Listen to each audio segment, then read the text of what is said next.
સમાચારમાં વાત કરીએ ધ્રોલની તો ધ્રોલમાં નગરપાલિકા સંચાલિત સ્મશાન ગૃહમાં છેલ્લા 1.5 વર્ષથી પાણી અને લાકડાની વ્યવસ્થા ન હોવાના કારણે લોકોમાં ભારે આક્રોશ જોવા મળી રહ્યો છે। જી હા, ધ્રોલના રહીશોએ રેલી યોજી કર્યો છે વિરોધ।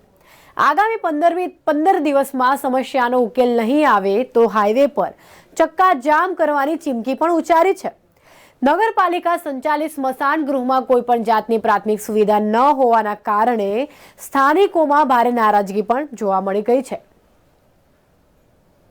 આજ રોજ અમે ધ્રોલ મામલતદાર કચેરી ખાતે જે અત્યારે ધ્રોલ નગરપાલિકાના વહીવટદાર છે તેમજ ચીફ ઓફિસર સાહેબને અમે ધ્રોલના સમસ્ત વેપારી મહામંડળ તેમજ ધ્રોલની દરેક પ્રજાના જે પ્રશ્નો છે કે ભાઈ સ્મશાનની અંદર મળદું લઈને ગયા હોય ત્યારે લાકડા ન મળતા હોય તો ત્યારે મળદાને સમયે નગરપાલિકાએ બારવા જવાની, ત્યારબાદ પીવા માટેનું પાણી આવે છે પણ એની અંદર કોઈ શુદ્ધિકરણ છે નહીં, જેનાથી માંદગીના ઘણા બધા પ્રશ્નો છે।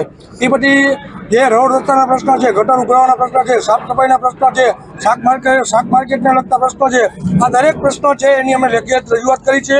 જો આ પ્રશ્નોની રજૂઆત અન્વયે ટૂંક સમયની અંદર કાર્યવાહી કરવામાં નહીં આવે તો આવતા સમયની અંદર અમે ધ્રોલની અંદર 15 દિવસ પછી ચક્કાજામ કરીશું। ધ્રોલ બંધ થશે, એમાં સર્વ જ્ઞાતિની સહમતિથી અને બધા સાથે રહીને કરશું। તેમજ અમે રોડ રસ્તાઓ છે તે પણ બંધ કરશું। અમે પ્રાંત અધિકારી શ્રી, મામલતદાર તેમજ ચીફ ઓફિસર શ્રી છે એમને અત્યારે રજૂઆત કરીએ છીએ। જો અમારા રજૂઆતના અન્વયે ખાસ એવા કોઈ આની પહેલાં અમે રજૂઆત જ્યારે કરી હતી રોડ રસ્તાની ત્યારે માત્ર ને માત્ર દેખાવ પૂરતી, કાગળ પૂરતી કામગીરી કરી હતી, પરંતુ હવે કાગળ પૂરતી કામગીરી ચાલશે નહીં, કારણ કે અમે સરકારને વેરો ભરીએ છીએ।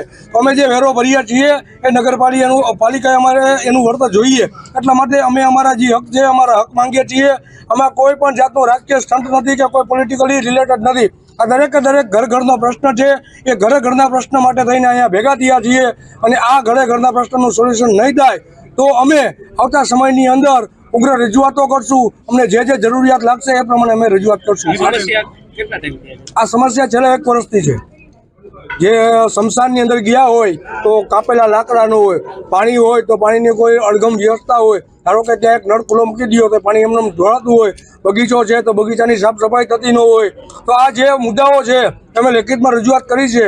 આ પ્રશ્ન અવારનવાર અમે રજૂઆતો કરીએ છીએ, ક્યારેક ફોન પણ કરીએ છીએ તો ચીફ ઓફિસર સાહેબ છે એ ફોન પણ ઉપાડતા નથી। એટલા માટે અમારી રજૂઆત છે કે ભાઈ સામાન્ય નાગરિક જ્યારે પોતાના પ્રશ્ન માટે રજૂઆત કરે તો એક અધિકારી તરીકે તેની ફરજ બને છે એને ફોન ઉપાડી અને એને સંતોષકારક જવાબ આપવો અને એના પ્રશ્નનું નિરાકરણ લાવવું।